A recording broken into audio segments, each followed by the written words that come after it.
భద్రాద్రి కొత్తగూడెం జిల్లా పాల్వంచ మండలం బసవతారక గ్రామ పంచాయతీలో కాంగ్రెస్ పార్టీ సర్పంచ్ అభ్యర్థిగా జరుపుల కాశమ్మ నామినేషన్ దాఖలు చేశారు. ఈ సందర్భంగా ఆమె మాట్లాడుతూ పొంగిలేటి ఆశీస్సులతో కాంగ్రెస్ పార్టీ తరఫున సర్పంచ్ అభ్యర్థిగా బరిలోకి దిగినట్లు తెలిపారు. గడప గడపకు వెళ్లి ఓటర్లను కలిసి మద్దతు కోరుతున్నారని, ఎన్నికల్లో గెలిపిస్తే గ్రామంలో సీసీ రోడ్లు, డ్రైనేజీలు, పెన్షన్ల మంజూరు, అవసరమైన మౌలిక వసతుల కల్పనకు ప్రాధాన్యం ఇస్తారని హామీ ఇచ్చారు. గ్రామాభివృద్ధి తమ ప్రధాన లక్ష్యమని పేర్కొన్నారు. బ్యాట్ గుర్తుకు ఓటు వేసి తనను గెలిపించాలని ఆమె ప్రజలను కోరారు. బసవతారకాల గ్రామ పంచాయతీ జరుపుల కాశమ్మ కాంగ్రెస్ పార్టీ అభ్యర్థిగా నుంచున్నాను. పొంగులేటి శ్రీనివాస్ గారు కాంగ్రెస్ పార్టీకి తరఫున నన్ను ఎన్నుకున్నారు. గ్రామ పంచాయతీ అభివృద్ధి, రోడ్లు, డ్రైనేజీలు కానీ చేస్తాను. పింఛన్లు రాని వారు ఉన్నారు, రేషన్స్ రాని వారు వాళ్ళందరికీ పని అభివృద్ధి చేస్తాను.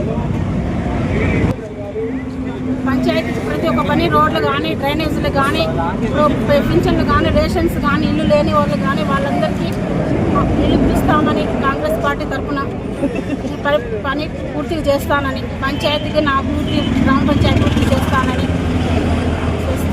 గోపాలరావు, బసవతారకాలని ప్రెసిడెంట్ టీడీపీ పార్టీ, మాజీ వైస్ చైర్మన్ సోమడు పంచాయతీ. నేను జరుపుల కాశమ్మ గారికి కాంగ్రెస్ పార్టీ తరఫున పాల్వంచ తెలుగుదేశం పార్టీ మొత్తం కూడా సపోర్ట్ చేస్తుందంటే ఆమె తెలుసుకోవడం. వారి గుర్తు 3వ నెంబర్, సీరియల్ నెంబర్ 3 బ్యాట్ గుర్తు.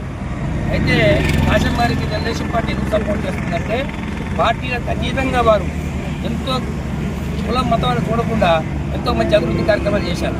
మేము ఒకవేళ మేము ఇతర క్యాస్ట్ వాళ్ళం వాస్తవం చెప్పండి, మేము ఎస్టీ కాకుండా కానీ కూడా మంచి చెడు జరిగినా కానీ కూడా ఏ చిన్న సమస్య వచ్చినా కానీ కూడా వాళ్ళ భర్త గారి దగ్గరికి వెళ్ళి మేము చెప్పుకుంటే ఆ సమస్యని దేవాలయం దగ్గర నుంచి మొదలుపెట్టి గ్రామం దగ్గర ఏ చిన్న సమస్య ఉన్నా సరే చాలా జాగ్రత్తగా హ్యాండిల్ చేసి మా అందరూ కూడా చాలా మంచి కార్యక్రమాలు చేసి పెట్టారు.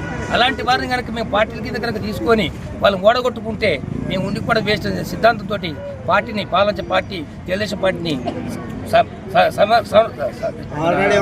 మేము వాళ్ళకి మద్దతు చెప్పితే వాళ్ళు కూడా ఒప్పుకున్నారు, కాపకృష్ణ గారిని వీళ్ళంతా కానీ. కాబట్టి దయచేసి తెలుగుదేశం పార్టీ కార్యకర్తలు ప్రతి ఒక్కరు కూడా జరుపుల కాశమ్మ గారి విజయానికి పాటుపడాలని కోరుకుంటూ, ఈ యొక్క అవకాశం ఇచ్చినటువంటి మీ అందరూ కూడా ధన్యవాదాలు తెలుపుకుంటూ, జై కాంగ్రెస్, జై తెలుగుదేశం.